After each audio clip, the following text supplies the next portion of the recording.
আমার মন তোর খুবই খুশি ভাই, সারা জীবন যে আমার কষ্ট দিছে সেই মন।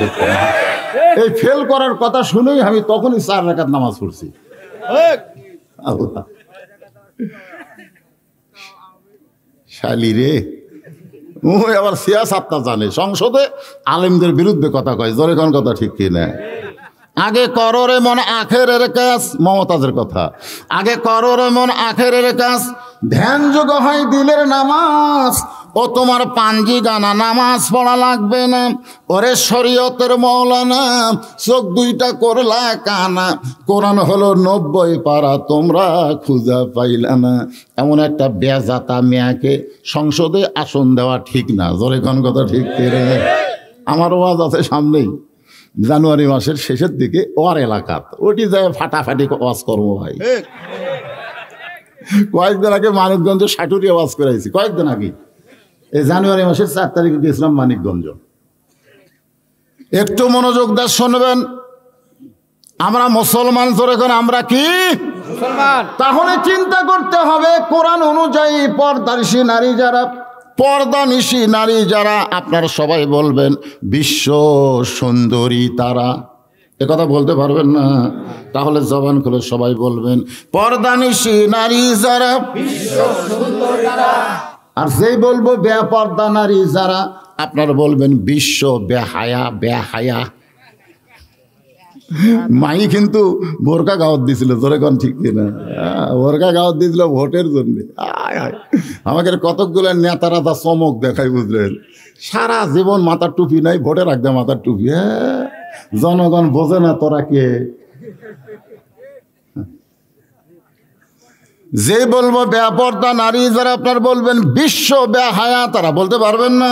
বেপর্দা নারী যারা, বিশ্ব বেহায়া তারা।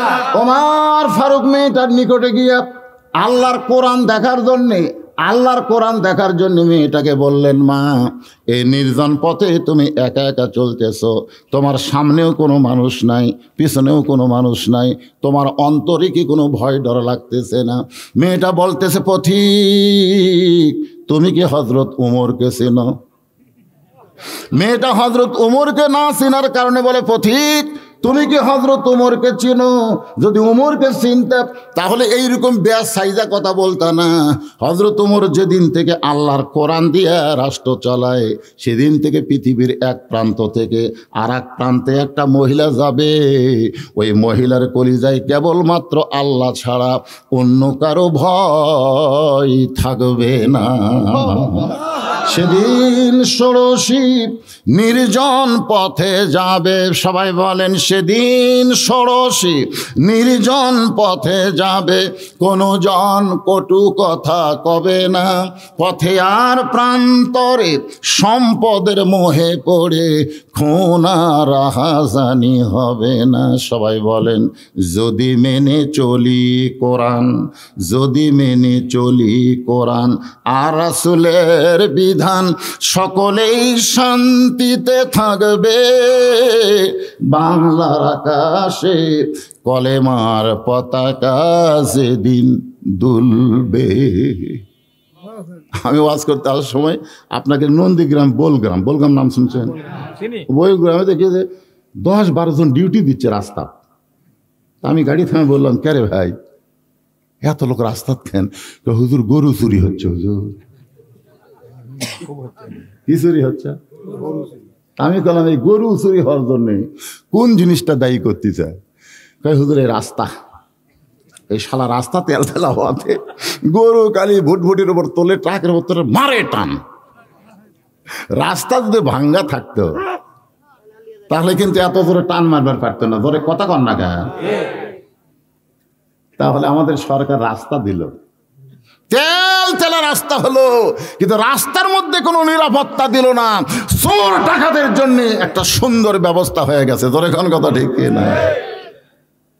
এই সরকারের আইন দিয়ে চোর ডাকাত বন্ধ করা যাবে না। চোর ডাকাত বন্ধ করতে গেলে আল্লাহর কোরআনের আইন লাগবে। জোরে কোন কথা ঠিক না? ওমর ফারুক বললেন, মা তুমি যে ধীর গতিতে চলতেছো, আমার মনে হয় তোমার ভিতরে কোনো দুঃখ লুকে আছে। দুঃখী যদি না হও তাহলে এরকম ধীর গতিতে কেন হাঁটতেছ? মেয়েটা বলে, পথিক রে, আমি আসলে একজন দুঃখী নারী। আজকে 6 দিন হলে হজরত ওমরকে আমি খুঁজতেছি। আজকে 6টা দিন হয়ে গেল হজরত ওমরকে আমি খুঁজতেছি। ওমর ফারুক বলে, মা তুমি কি ওমরকে চেনো? ওমর হচ্ছে অর্ধ পৃথিবীর খলিফা। সেই ওমরকে যদি দেখবার চাও, পাবার চাও, তাহলে বঙ্গভবনে যাও, গণভবনে যাও, রাষ্ট্রীয় ভবনে যাও। তুমি সেই সকল ভবনে না গিয়া এই 2 রাস্তার মাঝে খুঁজতেছ। ওমর কি গরু ছাগল নাকি যে রাস্তার মধ্যে খুঁজে খুঁজে তুমি ওমরকে পাবে? মেয়েটা বলে, পথিক রে, তুমি জানো না আল্লাহর কোরআন দিয়ে যখন রাষ্ট্র চলবে তখন নেতা খোঁজা লাগবে না, নেতারাই দুঃখী মানুষকে খুঁজে বেড়াবে। লিল্লাহু আকবার। আল্লাহর কোরআন দিয়ে যখন রাষ্ট্র চলবে তখন নেতা খোঁজা লাগবে, নেতারাই দুঃখী মানুষকে খুঁজে বেড়াবে। আর বর্তমানে বাংলাদেশে 5 বছর পর নেতারা দুঃখী মানুষকে খুঁজতেছে। আমার এলাকার এক নেতা ফকিরকে দেখে গাড়ি থামাছে। ফকির ড্রাইভার বলতেছে, স্যার এখানে কেন? বলে, ওই যে মানুষ আসতেছে দেখিস না, কে তো ভিক্ষা করে খায়। থামা, ভোটের আগে ও জাহমতে গাড়ির থেকে নামে সালাম দেয়, আসসালামু আলাইকুম চাচা, কেমন আছেন? ফকির খালি চারিদিকে তাকায়। তো চাচা কি দেখতেছেন? বলে, তুমি কারে সালাম দিলে বাবা? এটা দেখতেছি। আপনাকেই দিলাম, ভিক্ষা করে খায়। ভোটের আগে আপনিও জাহমত খায়। আমাদের বাংলাদেশের নেতাগুলো ভোটের আগে প্রত্যেকটা গ্রামে গ্রামে ঘুরতেছে। জোরে কোন কথা ঠিক কিনা? ভোট পেয়ে যখন নেতা হয়ে যায়, নেতার বাড়ি আর নাই, সব নেতা চলে গেছে ঢাকা। কিন্তু আল্লাহর কোরআন দিয়ে যখন রাষ্ট্র চলবে, মেয়েটা বলে, পথিক নেতা খোঁজা লাগবে না, বরং নেতারাই দুঃখী মানুষকে খুঁজে বেড়াবে। আমার ঈমান বলতেছে 6 দিন হলে হজরত ওমরকে খুঁজতেছি, আর 1-8 দিনের মধ্যে আমি হজরত ওমরের দেখা পাবো। খুঁজতেছি কয়দিন? আর বিশ্বাস 1-8 দিন। আপনারা বলেন তো, মেয়েটাকে হজরত ওমরের দেখা পাচ্ছে? আমার ঈমান বলতেছে 6 দিন হলে খুঁজতেছি, আর 1-8 দিনের মধ্যে হজরত ওমরকে দেখা পাবো। কারণ আল্লাহর কোরআন দিয়ে যখন বাংলাদেশ চলবে তখন একটা গরিব মানুষকেও ধনীর বাড়িতে যাওয়া লাগবে না। বিশ্বাস করেন, প্রত্যেকটা ধনী মানুষ গরিবের দরজাতে আসবে। কারণ ধনীরা জানে 2.5 টাকা গরিব না দিলে আমাকে জাহান্নামত যাওয়া লাগবে। কবরে গেলে এই টাকায় বিষাক্ত সাপ হয়ে মারবি সবল। জোরে করে শয়তান, তোর বাড়িতে একজন না খেয়েছিল, তোর বাড়ির পাশে একটা গরিব না খেয়েছিল, আর তুই বিরিয়ানি খেয়ে ঢেকুর ছাড়ছিস, মার রে মার। তাই কাল মারবি বসার ভাই। আর 2.5 টাকা যদি গরিবকে জাকাত দিয়ে দেন তাহলে আর বিষাক্ত সাপ আপনাকে সবল মারবে না। এখন ঠেলা কার, ধনীর না গরিবের? ধনী ঠেলার ছোটে গরিবের দরজা। গরিব বলতেছে, মাফ কর, নেব না। কারণ গরিব জানে আস্তাইনু বিসবরি ওয়াস সালাহ। যদি কিছু পাবার চাও আল্লাহর কাছে চাও, তোর টাকার কি দরকার? আমার এলাকার এক গরিব আমি দেখছি, যদি খালি বলে জাকাতের টাকা নেব না, ও বুঝাছে জাকাত মানে ময়লা। সেদিন থেকে জাকাতের টাকা নেই না, তোর টাকার ময়লা আমি নেব। এক ব্যাগ টাকা লে 7 দিন ধরে ঘুরছে, 7 দিন একটা গরিবও টাকা লেয়নি। মনের দুঃখে কয়, কোথায় যাই রে আল্লাহ, ধনী না বানা যদি গরিব বানাতে হয়, এই বিপদ থেকে বাঁচতাম। 7 দিন পরে মরুভূমির মধ্যে গেছে, গিয়ে দেখে বস্তা মাথার দিয়ে একজন ঘুম পাড়তেছে, বস্তা মাথার দিয়ে। মনে করছে এটাই গরিব। ওই টাকার ব্যাগ হাতত লেখা, সালাম আলাইকুম। গরিব মাথা তুলে কয়, আলহামদুলিল্লাহ। ব্যাগ এলাকায় কেড়ে, তোরে সালাম দিলাম, ওয়ালাইকুম আসসালাম না বলে আলহামদুলিল্লাহ কেন? বলে, ভাই রে, 1 বস্তা টাকা নিয়ে 15 দিন হলে ঘুরতেছি রে, ক্লান্ত হয়ে কেবল ঘুমাইছি। তোরে দেখে গরিব মনে করে আল্লাহ শুকরিয়া আদায় করছে। আমি ঘুরি 7 দিন, তুই ঘুরিস 15 দিন, তাহলে গরিব গেল কোথায়? বিসবরি ওয়াস সালাহ, ধৈর্যের নামাজ নিয়ে আল্লাহর কাছে বলতেছে, আল্লাহ তোমার কাছে জানতে চাই গরিব গেল কোথায়? আল্লাহ বলে সুদ ভিত্তিক অর্থনীতিকে মাটির তলে দাফন করে যাকাত ভিত্তিক অর্থনীতি যখন মুসলমান চালু করবে, ওই দেশের জন্য আল্লাহ রহমত বরকতের দরজা খুলে দিবে। জোরে কোন সুবহানাল্লাহ। আজকে আমাদের বাংলাদেশে প্রত্যেকটা গ্রামে গ্রামে সুদ আছে না নাই? আপনাকে এলাকার মনে হয় নাই? আল্লাহ রাসূল বলেছেন, আমি সমস্ত পাপের কথা বলতে আমার মুখে কোনো জড়তা আসেনি, কিন্তু সুদের পাপের কথা বলতে আমার মুখে আটকে যায়।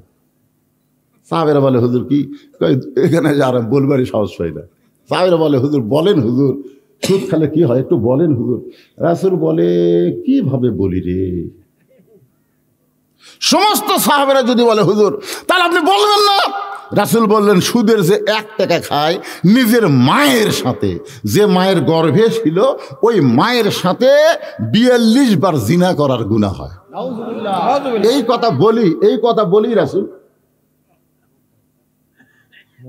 মুখ সাবে ধরে সেই কান্না শুরু করছে যে আল্লাহ আল্লাহ আমার উম্মতদেরকে এই পাপ থেকে তুই বাঁচাও আল্লাহ। রাসূল এই কথা বলে মুখ সাবে ধরে বলতেছে, আল্লাহ আমার উম্মতকে এই পাপ থেকে তুই বাঁচাও আল্লাহ। হায় হায়, এত বড় পাপ অন্য কোনো কাজে আছে? আর সেই সুদ আমাদের গ্রামগঞ্জে প্রত্যেক বাড়ি বাড়ি ঢুকে গেছে। মনে কষ্ট নিয়েন না বাজান। আমি হাদিস শরীফের ব্যাখ্যা দেখলাম যে সমস্ত পাপ, আপনি যদি মানুষ খুন করেন কেউ যদি না জানে আল্লাহ গোপনে তওবা করলে মাফ করবে। আপনি যদি 1000 জিনা করেন কেউ জানে না, গোপনে তওবা করলে আল্লাহ মাফ করবে। কিন্তু আপনি যদি সুদ খান, আপনি যতই তওবা করেন আল্লাহ আপনাকে মাফ করবে না। কারণ যার কাছ থেকে সুদের টাকা লিছেন তাকে ফেরত দিয়ে তারই পা ধরা লাগবে। ভাই রে, এ ভাই তোর থেকে সুদের টাকা লিছি ভাই, একেবারে হিসাব করে ফেরত দিলাম ভাই, তুই মাফ কর। ওই যখন মাফ করবে তখন আল্লাহ আপনার তওবা কবুল করবে। এখন কারা কারা সুদ খাচ্ছেন চিন্তা করেন, লাভ নেই, কোনো লাভ নেই। বাড়ি যাবেন? বাড়ি যাবেন? হ্যাঁ, তার মানে কেউ খায় না তো, বাড়ি যাবি কে? এখন যদি কেউ ওঠে বুঝবেন ওই সুদ খায়। তোর মতন সুদের ওয়াজ না শুনলে আল্লাহর কোনো ক্ষতি নেই। জোরে কোন কথা কর না কেন? কিন্তু যারা সুদ খায়, যারা সুদ দেয়, আল্লাহ রাসূল বলেছেন যারা সুদ দেয় তারা যদি তওবা করে আল্লাহ তাদের তওবা কবুল করে তাদেরকে মাফ করবে। যারা খায় তাদের মাফ নাই, যারা দেয় তাদের মাফ আছে। সুবহানাল্লাহ। একটু মনোযোগ দিয়ে শুনবেন। মেয়েটা বলতেছে, পথিক আজকে 6 দিন হলো হযরত ওমরকে আমি খুঁজতেছি, আমার বিশ্বাস আর 1-8 দিনের মধ্যেই হযরত ওমরকে আমি পেয়ে যাবো ইনশাআল্লাহ। সঙ্গে সঙ্গে হযরত ওমর বলতেছেন, মা তুমি যেই ওমরকে খুঁজতেছো আমি হইলাম সেই ওমর। সুবহানাল্লাহ বলেন না? যেই বলে যে তুমি যেই উমরকে খুঁজতেছো আমি হইলাম সেই উমর, সঙ্গে সঙ্গে মেয়েটা বলতেছি আমিরুল মুমিনিন, তাহলে আপনি চোরের মতন একা একা কেন ঘুরতেছেন? চোরের মতন। জোরে কোন কার মতন? চোরের মতন। আচ্ছা, আপনি অর্ধ পৃথিবীর খলিফা, আপনার কি কোনো চামচা নাই? বর্তমানে বাংলাদেশে একটা এমপি কোনোদিন একা একা ঘোরা দেখছেন? কথা কন দেখছেন? একটা মন্ত্রী কি কথা? তা আপনি অর্ধ পৃথিবীর খলিফা, আপনার কোনো চামচা নাই? ওমর ফারুক চোখের পানি বের করে বলেন, মা চামচা পালার টাকা আমি কোথায় পাবো?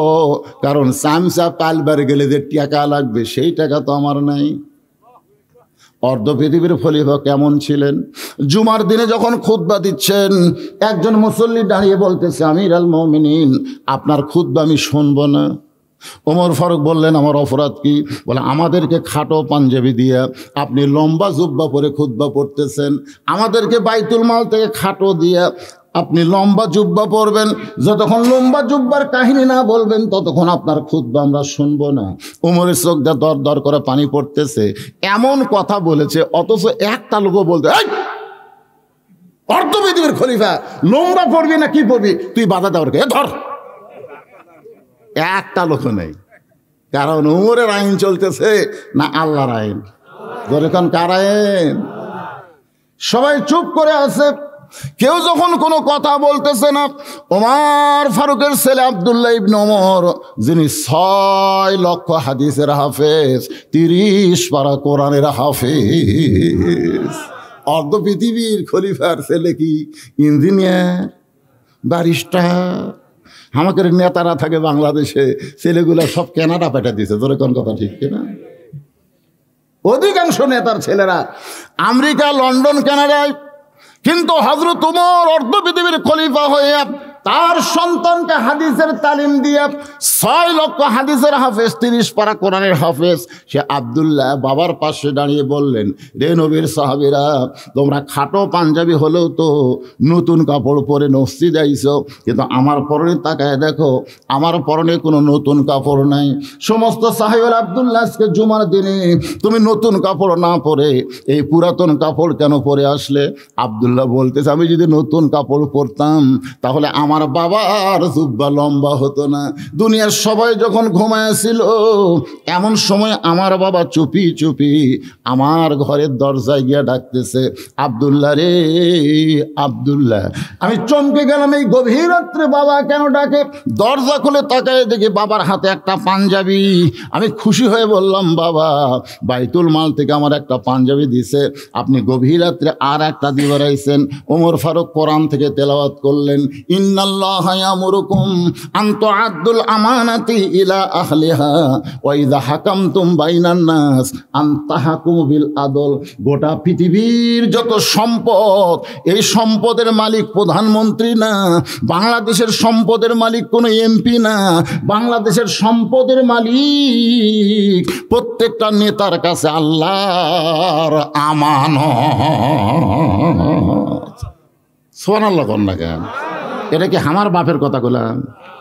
ইন্নাল্লাহা ইয়ামুরুকুম আন তুআদ্দুল আমানাতি ইলা আহলিহা ওয়া ইযা হাকামতুম বাইনান নাস আন তাহকুমু বিল আদল।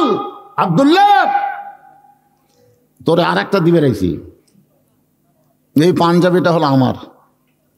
গাইদা দিকে এত খাটো, এ খাটো পাঞ্জাবি দিয়ে কালকে জুমাই খুতবা কেমনে দেব? তোর পাঞ্জাবিটা আমাকে দান করে দে বাবা। আমি আব্দুল্লাহ গভীর রাত্রে আমার বাবারে যখন পাঞ্জাবি দান করলাম, বাবার পাঞ্জাবি আমার পাঞ্জাবি একত্র করে বাবা জুব্বা বানায় সেই জুব্বা পরে খুতবা দেয়। এখন বলো বাবার খুতবা শোনা যায় কি না যায়? সমস্ত সাহাবীরা চিল্লায় বলে, আল্লাহর কোরআন দিয়ে যখন রাষ্ট্র চলবে তখন এমন ভালো নেতা জনগণ দেখতে পাবে। তাহলে বাংলাদেশের ভালো নেতা দেখতে গেলে কিসের আইন লাগবে? জোরে বলেন, যাই বলবেন না মরার আগে বোবা হয়ে মরবেন। হক কথাটা বলতেও মুখে আসতেছে না, মুখ বন্ধ করে আছেন। থাকেন থাকেন, বহু লোকের হাত পাও সবই ঠিক থাকে, কিন্তু মরার 2 দিন আগে জবানো যায় কি যায় না? ও করতেছে, কথা কয় না বাড়ি সবাই কয় সবই ঠিক আছে, কথা কয় না। আল্লাহ বলার কথা আমি বন্ধ করছি, কারণ মৃত্যুর সময় যখন আজরাইল জান কবজ করবে, ওই সময় যদি আল্লাহ আল্লাহ জিকির করে মারা যায়, সমস্ত পাপ আল্লাহ জিকির করে মরার কারণে মাফ করে দিবে। জোরে কোন সুবহানাল্লাহ। আর ওই সময় আর কথা নেই। আজকে যারা কোরআনের পক্ষে কথা বলবেন না, মরার কমপক্ষে 3 দিন আগে আল্লাহ জবান কেড়ে নেবে। এখন কি করবেন বলবেন? হ্যাঁ না, আল্লাহ আল্লাহ না, কোরআনের পক্ষে কথা বলা লাগবে। মানুষের আইন আর আল্লাহর আইন, এই দুইটার মধ্যে আমাদের শিকার কিছু আছে না নাই? একটু মনোযোগ দিয়ে শুনবেন। হযরত ওমর ফারুক বলতেছেন, মা সামসা পালার টাকা তো আমার হাতত নেই, এই জন্য আমি একা একা চোরের মতন ঘুরতেছি। মেয়েটা বলতেছে, আমিরুল মুমিনিন, আপনি হলেন অর্ধ পৃথিবীর খলিফা। ওমর ফারুক বলতেছেন, মা এখন বলো তোমার দুঃখ কি, যে 6টা দিন হলে আমারে খুঁজতেছো? মেয়েটা বলতেছে, আমিরুল মুমিনিন, আমার জীবনের সবচাইতে বড় দুঃখ হলো আমি 6 বছর বয়সে ঈমান গ্রহণ করছি। শুধুমাত্র ঈমান গ্রহণ করার অপরাধে আমাকে 12 বছর জেলখানায় বন্দি জীবন কাটানো হয়েছে। আমির হামজা যখন 3 বছর পরে জেলখানা থেকে বের হলো, তাকে জিজ্ঞাসা করা হলো, তুমি কোন অপরাধে জেলখানায় ছিলে? এই যে আমির হামজা বাড়ালো না 30 মাস, কয় মাস? 30 মাস তুমি জেলখানাত বন্দি ছিলে। তোমার অপরাধ কি? পকেট মারছে, চুরি করছে, কারো বইয়ের দিকে তাকাছে। আমির হামজা চোখের পানি বের করে বলে শুধু একটাই অপরাধ। মেয়েটা বলতেছে আমার জীবনের একমাত্র অপরাধ শুধু ঈমান গ্রহণ করার অপরাধে জালেম বাদশা আমাকে 12 বছর জেলখানায় বন্দি রাখছে। কত বছর? শুধু জেলখানার মধ্যে বন্দি রাখে নাই, সকালবেলা 3টা করে চাবুক, বিকালবেলা 3টা করে চাবুক মারছে। আমার দেহের এমন কোনো জায়গা নাই যে জায়গায় চাবুকের আঘাত লাগে নাই। ইয়া আমির আল মুমিনিন, আমি যে দেশের জেলখানায় বন্দি ছিলাম ওই দেশের নাম হলো রোম দেশ। আপনি যখন রোম পারস্য দখল করলেন তখন আল্লাহর কোরআন হাতে নিয়ে বললেন মুসলমান যখন কোনো রাষ্ট্র দখল করে ওই রাষ্ট্র মানুষের আইন দিয়ে চলবে না, ওই রাষ্ট্র চলবে আল্লাহর আইনে। ধরে বলেন কার আইনে? আর আল্লাহর আইন দিয়ে যখন রাষ্ট্র চলবে ওই রাষ্ট্রের মধ্যে কোনো জেলখানা থাকবে না। জেলখানা থাকলে মানুষ অপরাধী বেশি হয়।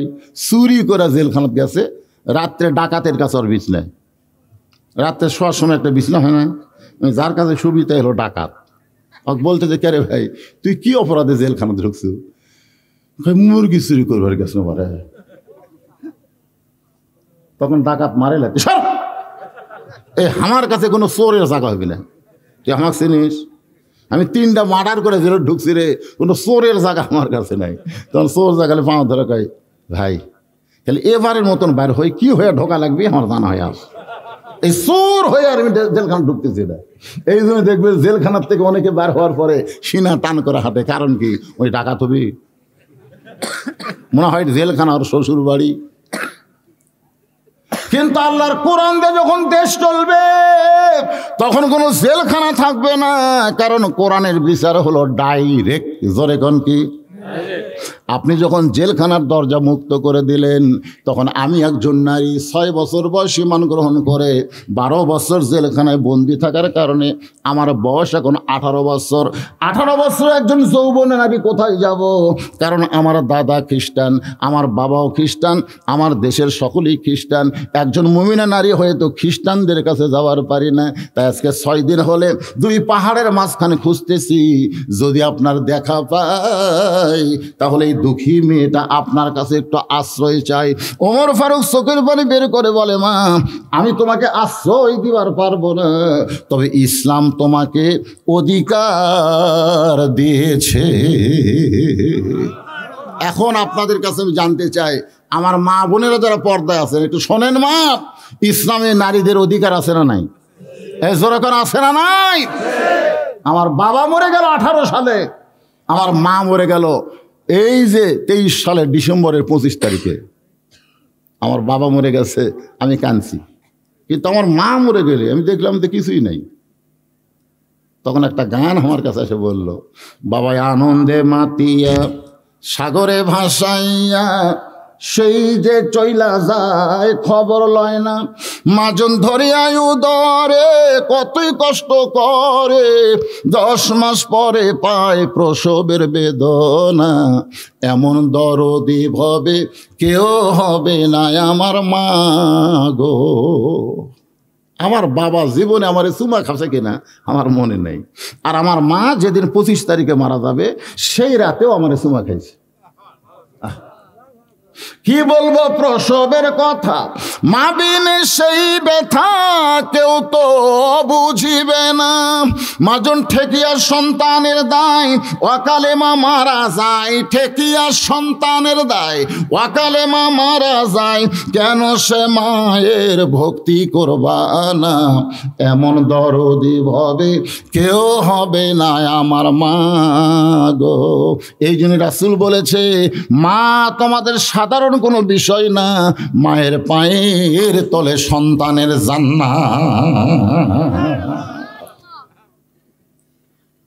মা কি রে? মুসা নবী আল্লাহরে কইছিল আল্লাহ আমি যার সাথে জান্নাতে থাকবো তার খবর কি? আল্লাহ কয় দেখবার যদি চাস অমুক বাজারে যা। আল্লাহ সেভাবে দেখবার করেছে, বাজারে যায় দেখে একটা কষায় সমানে খেলে দাও মারতেছে, গোস্তর পরে একটু ঠাই ঠাই করে মারতেছে। মুসা চুম করে কই, এইটা আমার সাথে জান্নাত থাকবি? কালিমুল্লাহ আল্লাহকে বলতেছে, আল্লাহ মানুষ আর খুঁজে ফেলা না, এই কষায় আল্লাহ বলে জানবার চাইছিস বলে তোর জানাইলাম, তদন্ত কর। কষায় যখন বাড়িতে গেছে, মুসা নবী চুপি চুপি তার পিছনে যায়, বৈঠকখানার জানলা দিয়ে দেখে কষায় ঘরের মধ্যে ঢুকে একটা ঝুড়ি বের করলো। ঝুড়িতে তার বুড়িমা বসেছিল, মারে গোসল করে দিয়ে পরিষ্কার করে যে গোস্ত নিয়ে গেছিল ওটা পাক করে কবিতর যেমন তার বাচ্চাকে খাওয়ায়, কষায় চাবায় চাবায়, মায়ের যে মুখের দাঁত নেই ওই গোস্তগুলো মুখে দিছে, মা ঢুকিছি বা খেয়ে খেয়ে আল্লাহকে দোয়া করতেছে, আল্লাহ আমার কষাই সন্তানকে তুই মুসা। কষাই কয়, মা তোমার আর দোয়া করার জায়গা পেলে না। একটা কষাই কোনোদিন নবীর সঙ্গে জান্নাতে যাবে? মা বলতেছে আমি দোয়া করলাম, কবুল করার মালিক আল্লাহ। মুসা নবী লোকমা দিয়ে বলে, কষাই ভাই তোমার মায়ের দোয়া আল্লাহ কবুল করেছে, আমি হলাম নবী মুসা, আল্লাহর কাছে জানতে চাইলে আল্লাহ তোমার কথায় আমার সঙ্গে জান্নাতে থাকার কথা বলে দিয়েছে। আপনারা বলেন তো, মায়ের দাম আছে না নাই? মেয়েদের অধিকার আছে না নাই? মেয়েদের ব্যাপারে কোরআন বলেছে মহরণা দাও, মহরণা দাও। বিমান বিমান জায়েজ না হারাম? মেয়েদেরকে মহরণা দেওয়া হবে, ছেলে কিছুই লিবার পারবে না। এখানে মেয়ের দাম বেশি না কম? আল্লাহ রাসূল বলেছেন, বাজার থেকে তুমি যদি মিষ্টির প্যাকেট আনো, তুমি বাড়িতে গিয়ে দেখবে তোমার ছেলে মেয়ে আছে, দেখবে ছেলেটাই কিন্তু দৌড়ে আসবে, মিষ্টির প্যাকেট দেখে দৌড়ে আসবে। কিন্তু খবরদার ভুল করে হলেও ছেলের হাতে তার মিষ্টি দিও না, মিষ্টি দেওয়া লাগবে মেয়ের হাতে। রাসূল বলেছেন মেয়ের হাতে মিষ্টি দিলেন, মেয়ে মিষ্টির প্যাকেট খুলে দেখে 6 মিষ্টি। কয় মিষ্টি? 2টা বাপরে দিছে, 2টা মারে দিছে, 2টা আর ভাইক দিছে। তাহলে কয়টা গেল? বাপ বলতেছে, মা তুমি খাবা না? তোমরা খালি আমার খাওয়াবো, তোমরা খালি আমার খাওয়া। কি মেয়ে রে, তোমরা খালি আমার খাওয়া। পরের দিন ভুল করে ছেলে দৌড়াচ্ছে, ছেলের হাতে মিষ্টির প্যাকেট দিছে, ছেলে মিষ্টির প্যাকেট খুলে রাগ করে, আব্বা দোকানে তার মিষ্টি নাই। এই 6টা মিষ্টি আনছো কেন? 6 মিষ্টি চাপে ধরে 2টি একবার মুখত মারছে। বাপ বলতেছে, কে রে আমাকে দিবি না? আমি খালি তোমাকে খাওয়া, আমি খালি তোমাকে খাওয়া। ছেলে আর মেয়ের মধ্যে তফাৎ আছে না নাই? জোরখান আছে না? এই যে আড়িয়াগুলো ঘুরতেছে, আড়িয়া রাস্তা ঘুরতেছে।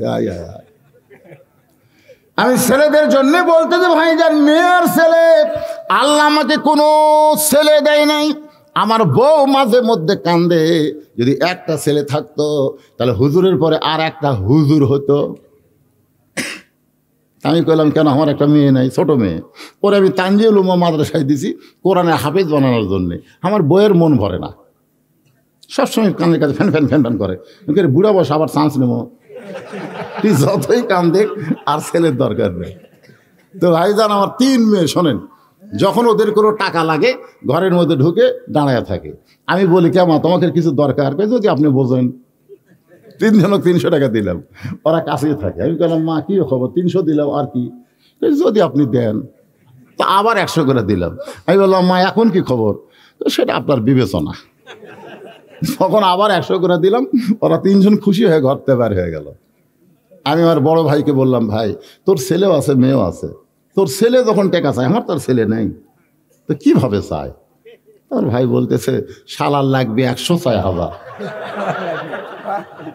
এত রাগ রাগ করে বলতেছে, শালার লাগবে 100 চায় হাজার। আমি তখন বললাম, আল্লাহ রে, এই পাটা না হয়ে তো আর ভালো আছে। তোর কোন কথা ঠিক কি না? ইসলামে মায়েদের অধিকার আছে না নাই? ওমর ফারুক বললেন, মা আমি ওমর তোমাকে আশ্রয় দিবার পারবো না, তবে ইসলাম তোমাকে অধিকার দিয়েছে। মেয়েটা বলতেছে, আমির আল মুমিনিন, ইসলাম আমাকে কি অধিকার দিল? ওমর ফারুক বললেন, এখন তোমার বয়স কত?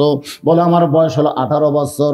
ওমর ফারুক বললেন, 18 বছরের যৌবনা নারীর জন্যে ইসলামের 1 নম্বর অধিকার, বহু অধিকার মেয়েদেরকে দিছে, কিন্তু 18 বছর যখন মেয়েটার বয়স হবে, তার 1 নম্বর অধিকার হলো ভালো একটা ছেলের সাথে বিয়ে বসা। ভালো যদি বলতো সুন্দর একটা ছেলের সাথে বিয়ে বসা, তাহলে আমার মতন কালো মানুষ জীবনে বউ পেতাম না। ধরে কোন কথা ঠিক কিনা? দেখেন ইসলাম এখানে কি মারেফতি পেঁয়াজ মারছে। ভালো একটা ছেলের সঙ্গে বিয়ে বসা। ভালো ছেলে বলতে আপনারা কাকে বুঝান? আমাদের বাংলাদেশের ভালো ছেলে মানে ডাক্তার, ভালো ছেলে হলো ইঞ্জিনিয়ার, ভালো ছেলে হলো আমেরিকার থাকে। ধরে কোন কথা ঠিক কিনা? মেয়ের বাবারা যখন খোঁজ করে ভালো ছেলে মানে সরকারি চাকরি করে, ভালো ছেলে মানে সরকারি চাকরি করা, ভালো ছেলে মানে ইঞ্জিনিয়ার ডাক্তার হওয়া না। ভালো ছেলে যে রব্বানা আতিনা পড়েন, রব্বানা আতিনা ফিদ দুনিয়া হাসানা ওয়াফিল আখিরাতি হাসানা ওয়া কিনা আযাবান্নার।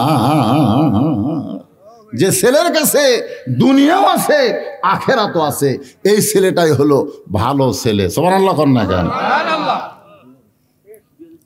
ওমর ফারুক বললেন, মা তোমার কোনো অভিভাবক নাই, এখন তুমি ভালো ছেলে কোথায় খুঁজবা? আমি একটা ছেলের খবর দেই, দেখো তো ছেলেটা তোমার পছন্দ হয় কিনা। মেয়েটা বলতেছে আমিরুল মুমিনিন, তাহলে আপনি বলেন তো ভালো ছেলে আপনার কাছে কি আছে? ওমর ফারুক বললেন, মা আমি বাহিরে খুঁজতে যাব না, আমাকে আল্লাহ একটা ছেলে দিয়েছে 6 লক্ষ হাদিসের হাফেজ, 30 পারা কোরআনের হাফেজ। ছেলেটার বয়স হলো 21 বছর, ছেলেটা লম্বা হলো 6 ফুট 2 ইঞ্চি, ছেলেটার নাম হলো আব্দুল্লাহ, বাপের নাম হলো ওমর, চাঁদের বরণ চেহারা। এই ছেলেটার সঙ্গে তোমাকে বিয়ে দিয়ে তোমাকে আমার বৌমা বানায়া আমার বাড়িতেই তোমাকে অধিকার দিবার চাই। সুবহানাল্লাহ জোরে কন। কি মা? বৌমা বানায়া আমার বাড়িতেই। আপনার বলেন তো, বেটার বউ যেদিন থেকে বাড়িতে আসে গোটা বাড়ির দায়িত্ব কে পায়? বউ দেয় না? শাশুড়ি কয়, মা আমি বুড়ি হয়ে গেছি, মা মা আজ থেকে সব তোমার, তুমি আমার কলিজার টুকরা সন্তানের বউ, আজ থেকে সব দায়িত্ব তোমাকে দিলাম, বৌমার অধিকার দিলাম। আর আজকে আমাদের বাড়িতে বৌমা আসা বউ দজ্জাল হয়ে যায়। জোরে কোন কথা ঠিক কিনা? বউ দজ্জাল। ওই স্বামীর কানে ফিসফিস করে, সবসময় ফিসফিস করে, তোমার বুড়ি মা ভালো না, তোমার বুড়া ভালো না, চলো আমরা এই দামকুড়ি থেকে আমরা নওগাঁ যাই, আমরা নাটোর যাই, চলো। তুমি সরকারি চাকরি করো, তুমি খামাখা 7 দিন পর পর হুন্ডে মারে এই ভাঙ্গা রাস্তাতে আসার কি দরকার? এমনভাবে স্বামী কান পড়া পড়ায়, স্বামী বাপ মা চলে গেছে নাটোর। ভাই বুড়া বুড়ার আর কোনো খবর নাই। আপনি জানেন, সকালে একবার সন্ধ্যায় একবার বাপ মার চেহারার দিকে তাকান, আল্লাহ একটা কবুল হজের সওয়াব আপনার আমল নামাই দিয়ে দিবে। সুবহানাল্লাহ। আর এই শালা বইয়ের বুদ্ধি শুনে চলে গেছে। এরা বউ মা না বউ দজ্জাল? এক কথা কর না কেন, বউ মা না বউ দজ্জাল? আমার বাড়িতে তোমাকে অধিকার দিব বউ মায়ের। মেয়েটা হেজাবের ভিতর থেকে বলে, আমিরুল মুমিনিন আপনি না বলেছেন ভালো একটা ছেলের সঙ্গে বিয়ে বসার অধিকার আছে, আপনার আব্দুল্লাহর চাইতে ভালো কোনো ছেলে কি দুনিয়াতে নাই? ওমর ফারুক বললেন, মা আমার এই 2 চোখে আমার আব্দুল্লাহর চাইতে ভালো কোনো ছেলে পড়ে না। মেয়েটা বলতেছে, আমি একটা ছেলের নাম বলবো, দেখেন তো ছেলেটা কেমন। ওমর ফারুক চমকে উঠছে, 6 বছর বয়সে জেলত গেছে আর 12 বছর জেলখানায় বন্দি, এর কাছে ভালো ছেলের খবর কেমনে থাকবে? ওমর ফারুক উৎসাহ নিয়ে বললেন, বলেন তো মা সেই ছেলেটার নাম কি? মেয়েটা বলতে, ছেলেটার নাম হইল হুসাইন, মায়ের নাম হলো ফাতেমা, বাবার নাম হলো হজরত আলী, আর নানার নাম হলো মুহাম্মাদুর রাসূলুল্লাহ। এখন আপনি বলেন তো, আপনার আব্দুল্লাহ আর হোসাইন এই দুটার মধ্যে কোনটা ভালো? না আপনাদের গ্রামের ইঞ্জিনিয়ার আর একটা হলো হাফিজ সাহেব। ছোটোর থেকে দাঁড়িয়ে হতে পারে, একদিনও কামায়নি। ওই পেশাব করে গেলেও মাথার টুপি দিয়ে পেশাব করে, ওই জীবনে স্কিন প্যান্ট পরেন, ঢিলা পায়জামা পড়ছে, পেশাব করে পানি লাই। ওই যন্ত্র কোনোদিন কষ্ট দেয়নি, সবসময় ঢিলা লালার মধ্যেই থসে। আরে ভাই, আর এই স্কিন প্যান্ট পরে পেশাব করে খাড়া হয়ে পানি লাই না, টপ টপ করে পেশাব দিয়ে, আর ওই যে নিষ্কের জাঙ্গে ওটা ভিজে গেছে। তো পেশাব দিয়ে যদি ভিজা যায়, ওটা কিন্তু শুকে গেলে ওর জীবাণু মুক্ত হয় না, ওই জায়গায় ছোট ছোট জার্ম পয়দা হয়, অতি সূক্ষ্ম জীবাণু। ওই জীবাণু পেশাবের ছিদ্র দিয়ে ভিতরে ঢুকে ওই গোড়ার যে রগগুলো আছে এই রগগুলো কাটিয়ে দেয়। কিছুদিন পরে দেখা যাচ্ছে বাইলিয়া মাতের মতন আগা মোটা গোড় আছে, কোনো চেতে না।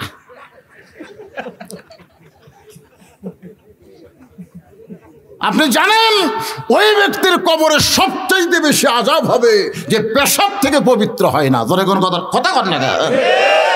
এই হিসাবে এখনকার একটা আইডিয়াও বাঁচবি, একটা আইডিয়া,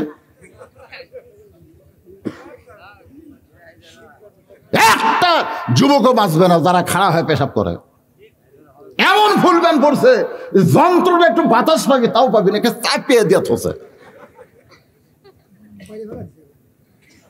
এখন হযরত ওমর চোখের পানি বের করে বলতেছেন, সাইদুস শাবাবে আহলেল জান্নাহ হাসান হোসেন রাদিয়াল্লাহু তাআলা আনহুমা, ও মা, আমার আব্দুল্লাহ তো দূরের কথা, জান্নাতি সমস্ত যুবকের সর্দার হবে হাসান আর হোসাইন। একদিন আসরের নামাজ 4 রাকাত না, প্রথম রাকাতের শেষদায় রাসূল 3 বার সুবহানাল্লাহ আল্লাহ কসে, কিন্তু দ্বিতীয় রাকাতের শেষদায় 100 বার উমর ফারুক সুবহানাল্লাহ আল্লাহ কয়, কিন্তু শেষদা থেকে নবী মাথা তোলে না। দ্বিতীয় রাকাতও ঠিক, তৃতীয় রাকাতও ঠিক, চতুর্থ রাকাতও ঠিক, কিন্তু প্রথম রাকাতেই বেকায়দা। সালাম ফেরানোর সাথে সাথে ওমর বলতেছি, ইয়া রাসূলুল্লাহ, বিনয়ের সাথে বলতেছি, মনে কষ্ট নেবেন না। প্রথম রাকাতের প্রথম শেষদায় 3 বার সুবহানাল্লাহ আল্লাহ কইলি আপনি শেষদা থেকে মাথা তুললেন, কিন্তু পরের শেষদায় 100 বার কইলাম তাও শেষদা থেকে মাথা তোলেন না, কারণ কি? আল্লাহ রাসূল বলে, ওমর, প্রথম সেজদা দেওয়ার পরে দ্বিতীয় সেজদায় যখন গেছি এমন সময় 2 জন পবিত্র আমার পিঠের উপর চড়ে বসেছে। 2 জন পবিত্র, নাম বলতেছে না, 2টা পবিত্র আমার পিঠের উপর চড়ে বসেছে। আমি 3 বার সুবহানাল্লাহ আলা বলার পরে ওই 2 জনকে আমার পিঠ থেকে নামাবার চাই। এমন সময় নামাজের মালিক আল্লাহ ডাক দিল, হাবিব, আমার নামাজের জন্য আপনি ওদেরকে পিঠ থেকে নামাবেন না। আপনি শুনে নেন, আপনি যেমন ওদেরকে ভালোবাসেন আমি আল্লাহ তেমন ভালোবাসি। শুধু ভালোবাসি না, ওই 2 জন পবিত্রকে আমি জান্নাতি যুবকদের সরদার বানায়া দিছি। লিল্লাহে তাকবীর। একজনের নাম কি? হাসান, আর একজন হোসাইন। আমার আব্দুল্লাহর খাওয়া আছে। আমি জীবনে কোনোদিন ঘটকালি করি নাই, আজকে প্রথম ঘটক হইয়া তোমার ব্যাপারে আমি হোসাইনের কাছে যাব। পরন্ত বিকালবেলায় হজরত ওমর হজরত আলীর দরজায় গিয়া সালাম দিলেন, আসসালামু আলাইকুম ইয়া আহলাল বাইত আম্মা সাইলা ফালা তানহার। হজরত আলী ঘরের ভিতর থেকে চমকে গেল, কে রে, ওমর ফারুকই তো সালাম দিল, কিন্তু এই ফকিরের আয়াত কেন পড়লো? যেরকম কিসের আয়াত? আম্মা সাইলা ফালা তানহার, তার বাংলা অর্থ হলো সাইলকারীকে ফিরিয়ে দাও না। হযরত আলী ঘর থেকে বের হয়ে সালামের উত্তর দিয়ে বলে, আমিরুল মুমিনিন, আপনি কবে থেকে আবার ফকির হলেন? ওমর কান্দের বলে, আলী রে, এই ফকিরকে ফিরে দেশ না আলী, এই ফকিরকে ফিরে দেশ না। আলী বলতেছে, আপনি কি বলেন? আপনি কিসের ফকির? বলে, আমি জীবনে কোনোদিন ঘটকালি করি নাই, আজকে তোর হোসানের ব্যাপারে একটু ঘটকালি করবার চাই। আলী বলতেছেন, আপনার মতন মহান ব্যক্তি যখন ঘটক হবে তাহলে পাত্রী অবশ্যই ভালো হবে। ওমর ফারুক বললেন, 1 নম্বর গুণ 6 বছর বয়সে ঈমান গ্রহণ করেছে। 2 নম্বর গুণ হলো 12 বছর ঈমানের পরীক্ষা দিয়েছে। লিয়াবলুয়াকুম, পড়েন, লিয়াবলুয়াকুম আইয়ুকুম আহসানু আমালান ওয়া হুয়াল আজিজুল গফুর। সকালবেলা 3টা করে চাবুক মারছে, বিকালবেলা 3টা করে চাবুক মারছে। দেহের এমন কোনো জায়গা নাই যে জায়গায় মেয়েটার চাবুকের আঘাত লাগে নাই। আলী, আমার আব্দুল্লাহকে সেই মেয়েটার সঙ্গে বিয়ে দিবার চাইলাম, কিন্তু মেয়েটা আমার আব্দুল্লাহরে পছন্দ করলো না, তোমার হোসাইনকে মনে মনে করছে কামনা। এখন তুমি যদি রাজি হও তাহলে হোসাইনের সঙ্গে ওই মেয়েটার বিয়ে আমি দিবার চাই। আলী বললেন, ওয়াল্লাহে, ওই আল্লাহর শপথ করে বলতেছি, এমন একটা মেয়ের খবর আপনি আমাকে দিলেন, আমি মনে মনে এমন একটা বউ খুঁজতেছিলাম। ওমর ফারুক বলে, আলী ভাই, তাহলে তো আমার ঘটকালে আল্লাহ কবুল করছে, আসো। আলীকে বুকের মধ্যে নিয়ে কোলাকুলি করতেছে। হায় হায় রে, কি খুশি দুই মুরব্বী। এমন সময় হোসেন বের হয়ে সালাম দেখায়, মুরব্বীরা আপনারা যেভাবে কোলাকুলি করতেছেন মনে হয় বিয়ে আপনারাই করবেন। ওমর ফারুক রাস্তাতে গেলে শয়তান কয়দিন যায় না, সেই ওমর চেহারা এই হোসেন, আমি আর তোমার বাপ মিলে যে সিদ্ধান্ত নিয়েছে, আমরা মুরব্বী না, আমাদের সিদ্ধান্ত তুমি মানবা না? হোসেন মুসকি মুসকি হাসার বলে, রাগ হয়ে লাভ নাই, আপনার দুইজন আমার মুরব্বী আমি জানি এবং সম্মান করি, কিন্তু আসল মুরব্বী হিসাবে কেবলমাত্র আমার নানা ছাড়া পৃথিবীর অন্য কাউরে মানা যাবে না। একটা হলো জানা, একটা হলো মানা। আল্লাহ কোরআনে বলেছেন, কুল, হে রাসূল আপনি বলেন, ইন কুনতুম তুহিব্বুন আল্লাহ ফাত্তাবিউনি, যারে তারে মানলে হবে না।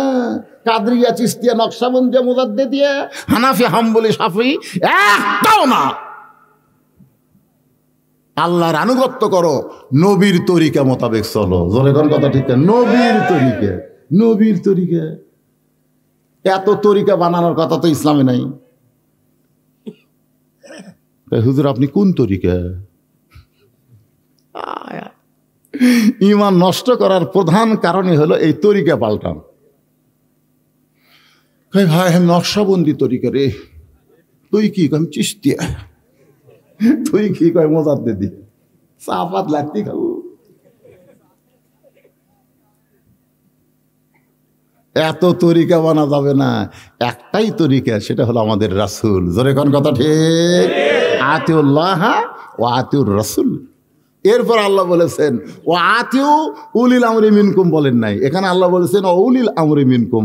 আতিউ শব্দ আল্লাহ উল্লেখ করেন নাই, কারণ তোমাদের আমিরকে তোমরা মানো, ততক্ষণ মানবা আমির যতক্ষণ রাসূলকে মানবি। তোমাদের ইমামকে তোমরা মানো, ততক্ষণ মানবা ইমাম যতক্ষণ নবীর তরিকা মোতাবেক নামাজ পড়াবে। জোরে কোন কথা ঠিক কিনা? আসরের নামাজ 4 রাকাত, 2 রাকাতে বৈঠক আছে, 4 রাকাতে বৈঠক আছে। ইমাম যদি 3 রাকাতে বসে থাকে, আপনার মনে করবেন টাইটেল পাস, দাওরা পাস, মানবো, বারে উঠবো না, নামাজ হবে?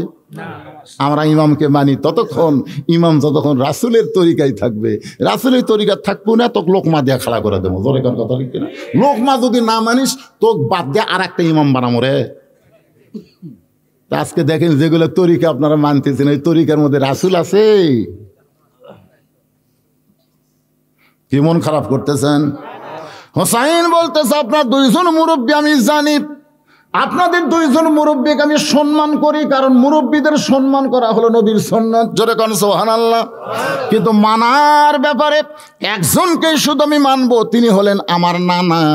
আমার নানা ছাড়া লাকাদ কানা লাকুম ফি রাসূলিল্লাহি উসওয়াতুন হাসানাহ, একজন। ওমর ফারুক বলে, হোসাইন তুমি কি বুঝাবার চাও? হোসেন বলতেছে, রাগ করবেন না, কয়েকদিন আগে আমি স্বপ্নে দেখছি আমার নানা ঘরের মধ্যে আরাম করতেছে। আমি জানলাত দিয়ে, দরজাত দিয়ে বললাম, নানু ভাই আমি হোসেন একটু ঘরে ঢুকবার চাই। আমার নানা বলতেছে, এই খবরদার, এখন যেন ঘরে ঢুকিস না, আমি জান্নাতে আরাম করতেছি। আমি হোসেন চমকে গেলাম। ভাঙ্গা ঘরের ভিতর থেকে নানা কথা বলতেছে, আর নানা জান্নাতে আরাম করে। এটা কেমন জান্নাত দেখার জন্য জানলার ফাঁক দিয়ে তাকায় দেখি নানির উরাতকে বালিশ বানায় দিছে। ওই উরাতের ওপরে আমার নানা মাথা দিয়ে শুয়ে আছে। আমি রাগ করে বললাম, নানু ভাই নানির উরাতকে বালিশ বানিয়ে শুয়ে থাকলে কি জান্নাতে থাকা যায়? নানা বললেন, হোসাইন রে তুই ছোট্ট মানুষ, তুই বুঝবি না। তোর নানির মতন বউ যদি কেউ ঘরে পায়, ওই ঘরটা আল্লাহ জান্নাত হয়ে যা। তোর নানির মতন বউ রে কেউ যদি ঘরত পায়, ওই ঘরটা কি হয়? আল্লাহর জান্নাত হয়ে যায়। আপনাদের ঘরের মধ্যে যে বউটা পাচ্ছেন,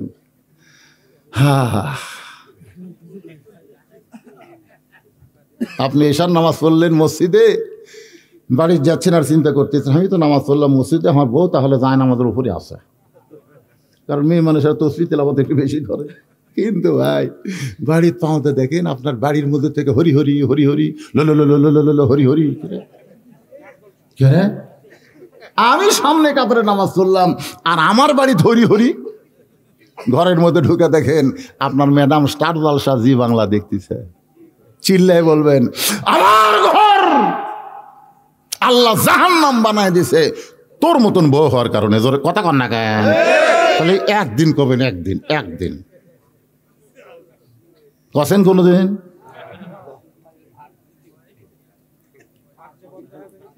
ভাত বন্ধ হবি কে রে? বইয়ের অভাব আছে?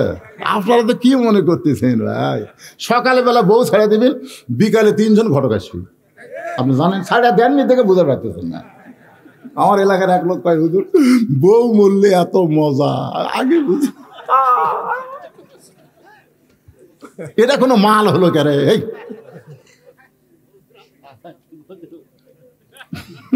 মেয়ে মানুষরা আছে নাকি? মেয়েরা আছে? ওরা আমরা করে তৌবা করাবি দাম কুড়ি যেন এটা না আসে।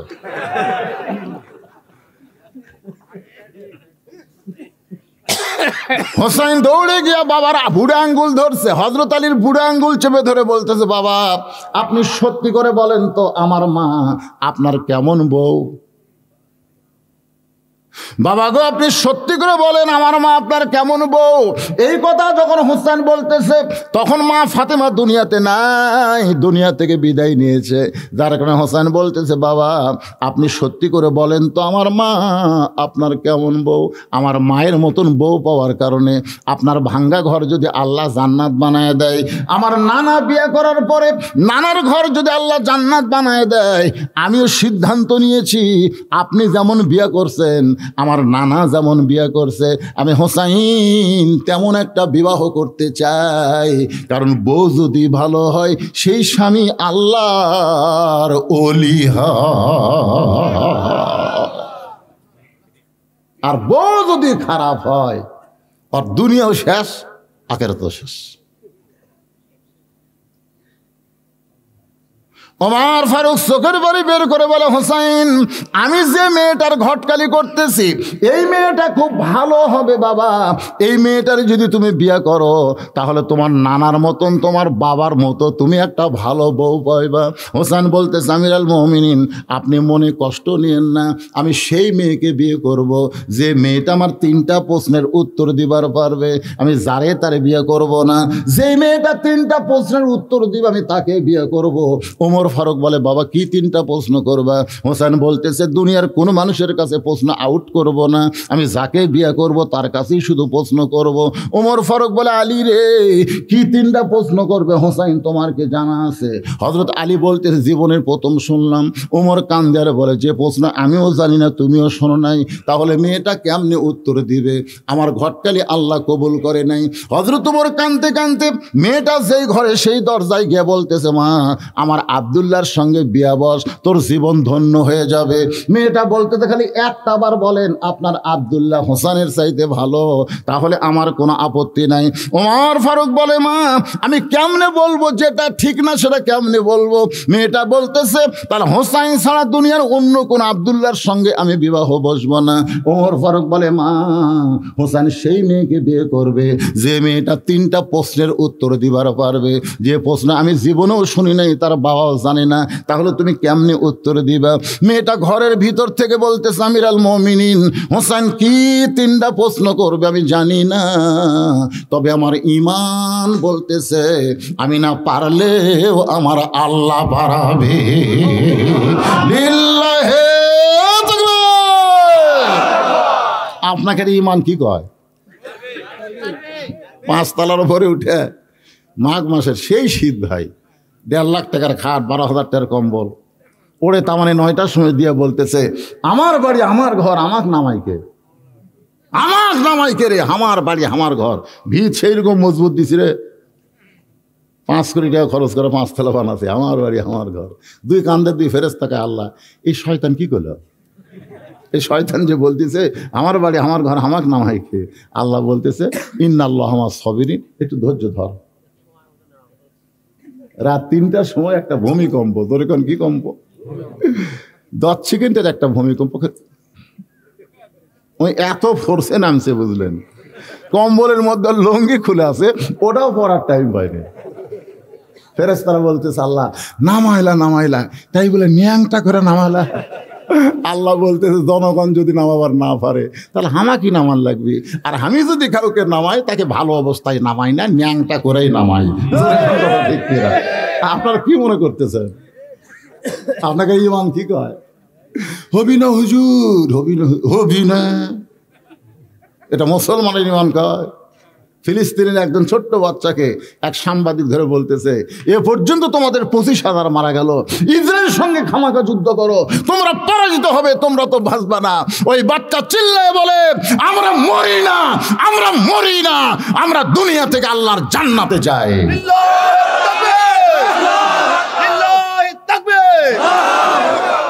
আমরা জান্নাতে যাই। তোমরা জানো না তো, তোমরা তো এই রাস্তা চিনো না। আল্লাহ কোরআনে বলেছেন, ওয়ালা তাকুলু লিমান ইউকতালু ফি সাবিলিল্লাহি আমওয়াতুন বাল আহইয়াউ ওয়ালাকিন লা তাশউরুন।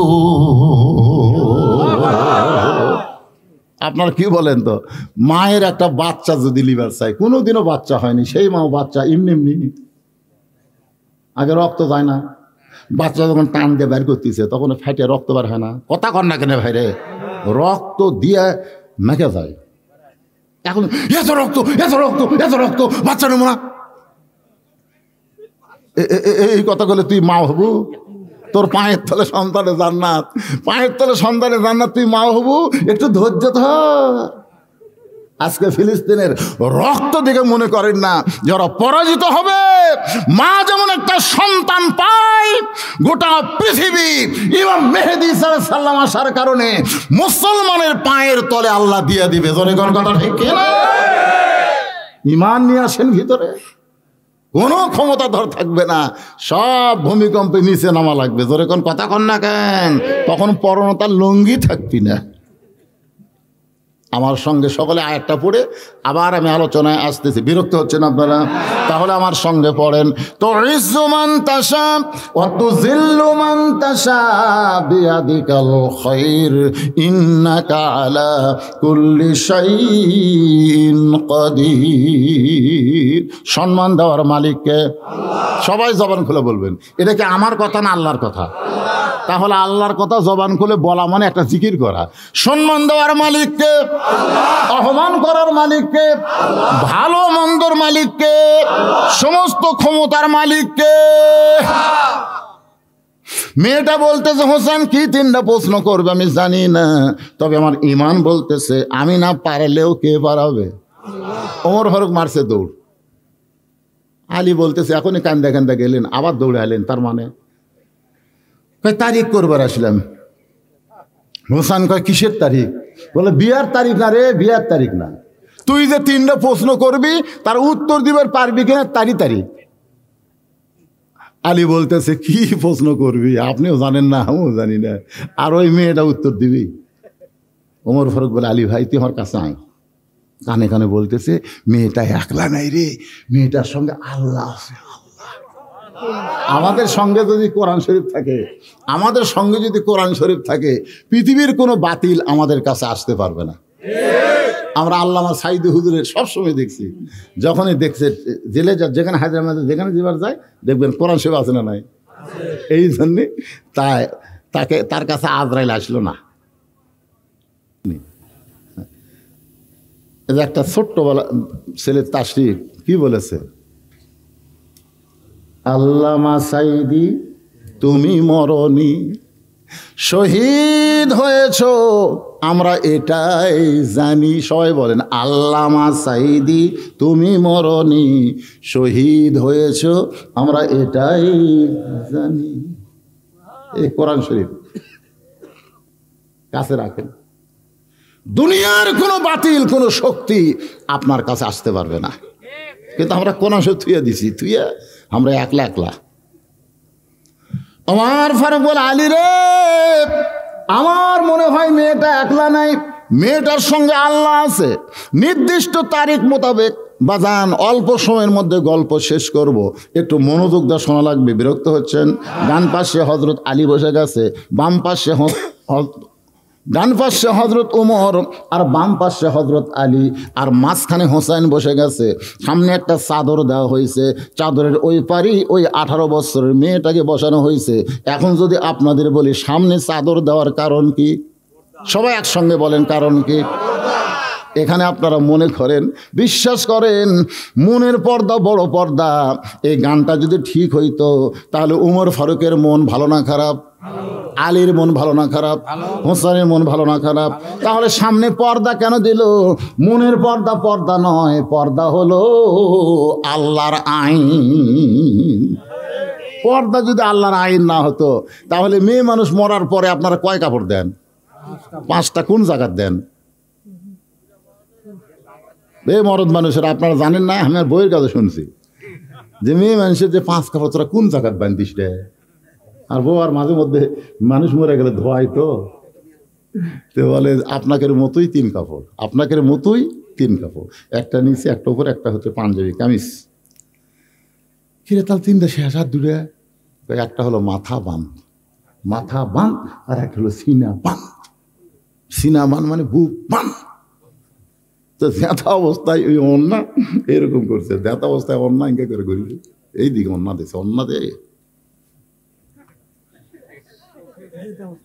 জ্যাথা অবস্থায় অন্যা পাশে দিছে, এটা লাইটের মতন দেখাছে, আর মরার পরে এটা বান্ধিচ্ছে। জীবিত অবস্থায় মাথার চুল বেচা খাচ্ছে, জোরে কর কথাটি, চুল বেচা খাচ্ছে। এই শালা মেয়েরা, কতগুলো মেয়ে আছে চুল বেচা খায়। খালি হারাম না, আপনার চুল কেবলমাত্র আপনার স্বামী ছাড়া দুনিয়ার কোনো মানুষ স্পর্শই করবার পারবে না। আর ওরা লাড়া চাড়াইলে কয় ভাবি ভাবি আর একটু লাগবি ভাবি, তাছাড়া তো টাকা মিল হচ্ছে না। তখন ভাবি কয় তাহলে একটু বসেন ভাই, ওই একটা মুড়িয়া চিরুনি চুল ছিঁড়ে বেশি, ওটা গেল ফটাফট মারছে, মারা করছে। দেখেন তো ভাই, এখন দেখেন ওই লাড়া চাড়া করছে, আপনার বইয়ের চুল একটা মরদ লাড়তেছে। যে মেয়ে মানুষ চুল বেচা খাচ্ছে, ওর মাথাত মরার পরে কাপড় বান্ধা কোনো লাভ হবে না ভাই। এ কথা কোন লাভ হবে? তাহলে পর্দা হলো আল্লাহর আইন। একটা মেয়ে মানুষ মারা গেলে তার লাশটা খাটনিতে রাখার পরে সমস্ত আলেম বলে ওই খাটনিটা ঢেকে দাও, কারণ মেয়ে মানুষের লাশ দেখাও জায়েজ নাই। এখন খাটনি যখন চাদর দিয়ে ঢেকে দিয়েছে, ফেরেশতারা ঘুরতেছে আর বলতেছে আল্লাহ, এই মেয়ে যখন জীবিত আসলো গোটা পাড়া ঘুরিছে, আর মরার পরে এর খাটনিটাও পর্যন্ত চাদর দিয়ে ঢেকে থছে। আল্লাহ বলে দেশের নাম হলো বাংলাদেশ, এরা বাঁচতে মানে না কিন্তু মরার পরে মানে। আমার মায়ের একটু মনোযোগ দিয়ে শোনেন। ওমর ফারুক বলে হোসাইন এখন তুমি প্রশ্ন শুরু করে দাও। এবার হোসাইন প্রশ্ন করবে, একটু মনোযোগ দিয়ে শোনেন কি করবে। ওমর ফারুক বলে বাবা এখন তুমি প্রশ্ন শুরু করো। এবার হোসাইন দাঁড়িয়ে বলতেছে, রে মেয়ে তুমি একা একা বসে আছো, তাই বলে মনে করো না তুমি একলা হয়ে গেছো, বরং আমি হোসাইন বড় একা। ওমর ফারুক কোন ভূতে পারছে, কেটে তোর ডান পাশে আমি বসে আছি, তোর বাম পাশে তোর বাপ বসে আছে, তুই একলা কেমনে হলি? হোসেন বলে, রে মেয়ে আমার দুই পাশে 2জন মহামানব দেহ নিয়ে বসে আছে, কিন্তু মনে মনে মনে মনে তোমার পক্ষ নিয়েছে। তার মানে কি? নির্বাচন কমিশনার নিরপেক্ষ বসে আছে, কিন্তু মনে মনে একটা দলের পক্ষ লিছে। জোরে ঘর কথা ঠিক। হাই রে, আপনারা গন্ত ওমর ফারুকের চোখ দিয়ে পানি পড়তেছে, আলীর চোখ দিয়ে পানি পড়তেছে। হোসেন যে কথাটা কথা আসল কথা তো। আপনারা বলেন তো ওমর ফারুক কার পক্ষে? এ কথা কন না কেন, কার পক্ষে? আলী কার পক্ষে? কিন্তু বসে আছে। এক সময় হলো 13%, এক সময় হলো 27%, হঠাৎ দেখেন 40%। কি বুঝতেছেন? এখন 140। কি সিটারি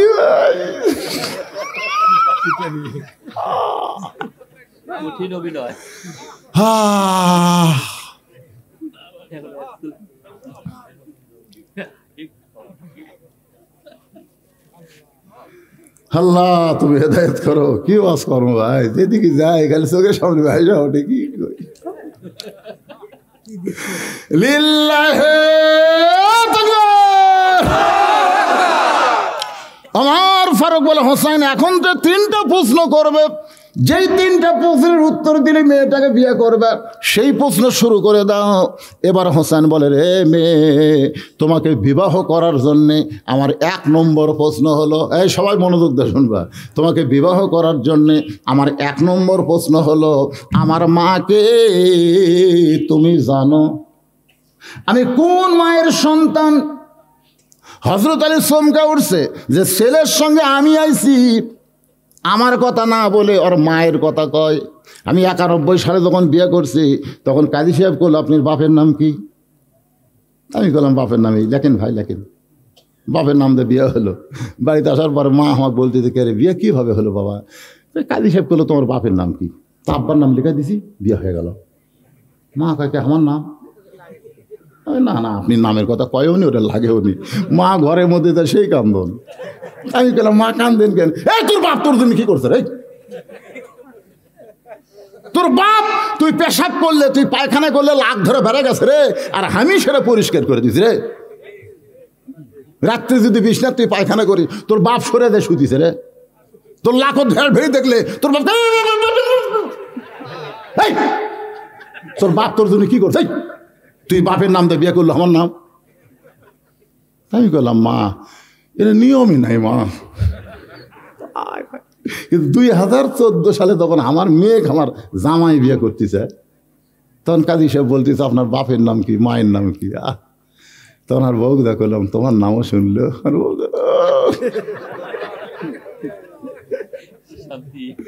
তোমার মাও ঠকিছে, কিন্তু আমি ঠকিনি রে।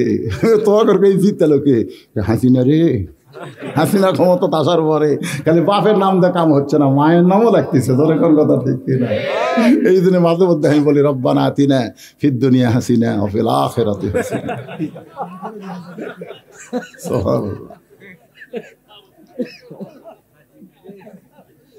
আমি যখন বিয়ে করছি তখনই হাসিনা আসলো না ভাই, তখন খেলে ওরা বাপের নাম দিছে, মায়ের কথা করে মুরব্বীরা কথা কন না কেন? আপনি খালি বাপের নাম, খালি বাপের নাম না? একটু মনোযোগ দিয়ে শোনেন, হোসেন কিন্তু বাপের কথা কয় নাই, বলছে কার কথা? আমার মাকে তুমি জানো? আমি কোন মায়ের সন্তান? সঙ্গে সঙ্গে মেয়েটা পর্দার ওপার থেকে বলতে, হোসেন আপনার মাকে আমি চিনি। যেই কইছে চিনি, ওমর জিব্বাত কামড় খাইছে। আপনার তো সুবহানাল্লাহ করেন, ওমর ফারুক জিব্বাত। হযরত আলীর চোখ দিয়ে দর দর করে পানি পড়তেছে। উমর জিব্বাত কামড় খাওয়ার কারণ হলো 1 নম্বরই আউট। প্রশ্ন করলো, আমার মাকে জানো? তুমি বলবা তোমার মা হলো রাসূলের মেয়ে, তোমার মা হলো হযরত আলীর বিবি, তোমার মা হলো খাতুনে জান্নাত, এইগুলো উত্তরে বলবে, কিন্তু বলতেছে আমি চিনি। ফাতেমা কি পাড়া বেড়ানি নাকি? এই গ্রামের যে পুরুষের বউকে গ্রামের লোক সবাই চেনে, ওই পুরুষ কোনদিন জান্নাতে যাওয়ার পারবে না। আপনার বউ যদি গ্রামের লোক সবাই চেনে, এটা অমুকের বউ, এটা অমুকের বউ, বুঝবেন আপনি জান্নাতে যাবার। আপনি কি গোটা পাড়ার লোকের জন্য বিয়ে করছেন না আপনার জন্য করছেন? এ কথা কন না কেন, কথা কন না কেন? হযরত আলীর চোখ দিয়ে দর দর করে পানি পড়ার কারণ হলো, তুই কেমনে চিনবি মা? আমি স্বামী হইয়াই ফাতেমারে চিনবার পারি নাই, কারণ সারা জীবন পর্দার মধ্যে ছিল, পর্দার মধ্যেই দুনিয়া থেকে বিদায় নিয়েছে, আবার পর্দার মধ্যেই তাকে দাফন করা হয়েছে। হযরত আলী দাফন করার পর আল্লাহকে বলতেছে, আল্লাহ আমার ফাতেমাকে তুমি কবুল করো। আমি গরিব স্বামী হওয়ার কারণে দুনিয়ার কোনো চাহিদা ফাতেমার পূরণ করতে পারি নাই, মরার পরে তুমি তাকে পর্দার মধ্যে কবুল করো। এই দোয়া করার পরে হযরত আলী তাকায় দেখে সামনে কয়েকটা পুরাতন কবর, এইমাত্র ফাতেমার কবর দিছে, সেই কবরটার নাই। আলী চিৎকার করে বলে, আল্লাহ, এখনই ফাতেমার কবর দিলাম, সেই কবরটা গেল কোন জায়গায়? কে যেন বলে, আলী রে, ফাতেমা পর্দানিশী, আমি আল্লাহ জোহরা ডিগ্রি দিয়া ফাতেমার কবরটাকেও কিয়ামত পর্যন্ত পর্দা করে দিয়েছি। যেই ফাতেমার কবর পর্যন্ত মানুষ চিনে না, সেই ফাতেমার তুই কেমনে চিনবি মা? আলীর চোখটা যখন দর দর করে পানি পড়তেছে, হযরত ওমর ফারুক জিব্বাত কামড় দিয়ে বসে আছে, আর হোসাইন খালি মুস্কি মুস্কি হাসতেছে। হোসাইন খালি হাসতেছে। কিছুক্ষণ পরে মেয়েটা বলতেছে, কে গো হোসেন, আপনি প্রশ্ন করলেন, আমি উত্তর দিলাম, হলো কি হলো না, আপনার তিন বিচারক যে কিছুই কর না। ওমর ফারুক বলে, কেমনে হবে? হোসেন কইল কি, আর তুমি উত্তর দিলে কি? সঙ্গে সঙ্গে মেয়েটা বলে, হোসাইন, আপনার মায়ের চোখে, আপনার মায়ের চোখের ভুরু জোড়া ছিল, আপনার মায়ের বাম গালে কালো একটা তিল ছিল, থুতুনির তলে লাল একটা দাগ ছিল। সঙ্গে সঙ্গে আলী বলতেছে, মা যা বলছিস বলছিস মা, আর বলিস না, কারণ তিনজনের মধ্যে একজন পরপুরুষ আছে, পরপুরুষের সামনে আমার ফাতেমাকে আর বলা যাবে না। আপনারা বলেন তো, এই পরপুরুষের নাম কি? জোরে কোন? হযরত উমর। হযরত উমর যদি পরপুরুষ হয়, তাহলে মুরিদের বইয়ের জন্য পীর কি পুরুষ? জোরে কোন, মুরিদের বইয়ের জন্য পীর কি পুরুষ? আজকে অনেক মুরিদ বউকে নিয়ে পীরের দরবারে যায়। আমি তাদের জন্য বলতেছি, ভাই, আপনার বউকে পীরের দরবারে নিয়ে যান, আপনি খোঁজলে দেখেন, আপনি যেই পীরের হাতে মুরিদ হচ্ছেন, ওর বউ ওর হাতে মুরিদ হয়নি। আজকে বাংলাদেশের কোনো পীরের বউ স্বামীর হাতে মুরিদ হয় না। জিজ্ঞাসা করা হয়, তোমার স্বামীর হাতে মুরিদ হবে না? এক নম্বর লুচ্চা। ওই মাঝে মধ্যে মুরিদের বইয়ের দিকে চোখ মারে, ওই শালার হাতে কে মুরিদ হবি? শুধু একজনই মুরিদ হচ্ছে, তিনি হলেন মা খাদিজা, আল্লাহর নবীর কাছে। জোরে কোন সুবহানাল্লাহ। সর্বপ্রথম মা খাদিজা নবীকে নবী বলে যখন স্বীকার করলেন, রাসূল বলেন, আমি তোমার স্বামী, কেমনে হব নবী? খাদিজা বলে, ইয়া রাসূলুল্লাহ, আপনি ভিতরেও যেমন বাড়াও তেমন। সঙ্গে সঙ্গে আল্লাহ তাআলা কোরআনে আয়াত নাজিল করে বলল, ওয়া ইন্নাকা লাআলা খুলুকিন আযীম, লাকাদ কানা লাকুম ফি রাসূলিল্লাহি উসওয়াতুন হাসানা। একজনকে শুধু ধরা যাবে, তিনি হলেন আমাদের নবী। জোরে কোন কথা ঠিক কি না? এজন্য আমার সঙ্গে সবাই একটু সুরে সুরে বলবেন, উপায় নাই রে, উপায় নাই রে, উপায় নাই, নবী বিনে আল্লাহ পাওয়ার উপায় নাই। আলী বলতেছেন, মা চোখের ভুরু জোড়া তুমি কেমনে বললে? আমি স্বামী হিসাবে বলতে পারি, কারণ রাসূল বলেছেন, প্রত্যেকটা স্বামী যদি তার বিবির দুই ভুরুর মাঝখানে একটা চুমা দেয়, আল্লাহ তার আমল নামায় একটা ওমরা হজের সওয়াব দেয়। সুবহানাল্লাহ বলেন। এটা আপনার বইয়ের এই জায়গা, জোরে কোন, কোন জায়গা? ফোঁটা দেয়, ফোঁটা, ফোঁটাকে দেয়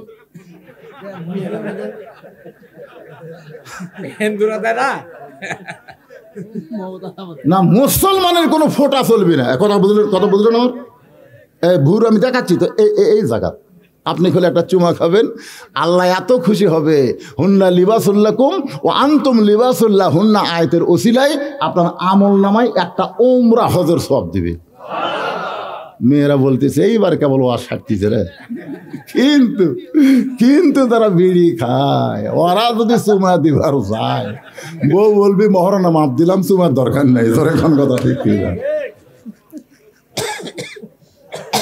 হযরত আলী চোখের পানি নিয়ে বলতেছেন, মা বাম গালে একটা তিল ছিল, আমি বলতে পারবো, থুতুনির তলে একটা দাগ ছিল, সেটা হোসেন হাসান বলতে পারে, কি তুমি কেমনে বললাম? মা মেয়েটা কান্দের বলে, মুরব্বী, ওই রোমের জেলখানার মধ্যে যখন বন্দি ছিলাম, রোমের জেলখানার মধ্যে যখন বন্দি ছিলাম, ওই সময় শেরদিল কারারক্ষী সকালবেলা আমাকে 3টা চাবুক মারতো, বিকালবেলা 3টা চাবুক মারতো। এই চাবুক মারতে মারতে আমি অস্থির হয়ে, অত্যাচারে অতিষ্ঠ হয়ে একদিন আল্লাহকে বললাম, আল্লাহ তুমি আছো আসমানে আর নবী আছে মদিনায়, এই রুমের জেলখানায় আমাকে দেখার মতন কেউ নাই। এই কথা বলে কাঁদতে কাঁদতে যখন ঘুমায় যায়, ওই ঘুমের ঘরে স্বপ্নে দেখি একটা নূরের পুতুলি আমার শিয়রের পাশে বসে আমার মাথায় হাত দিয়ে বলে, মা একটু ধৈর্য ধরো মা, ইন্নাল্লাযীনা ক্বালু রাব্বুনাল্লাহু সুম্মা ইসতাকামু তাতানাজ্জালু আলাইহিমুল মালায়েকা আল্লা তাখাফু ওয়া লা তাহজানু ওয়া আবশিরু বিল জান্নাতিল্লাতী কুনতুম তুআদুন। মেয়েটা কান্দার বলে, হোসাইন রে, আমি ওই লোকটার দিকে, মায়েটার দিকে তাকাই বললাম, মা আপনি জান্নাতের হুরি না বেহেশতের পরি? আমার মাথায় হাত দে বলে, মা আমি জান্নাতের হুরিও না বেহেশতের পরিও না, আমি জান্নাতুল বাকির গোপন কবর থেকে এই জেলখানায় তোর সঙ্গে দেখা করতে আইছি মা।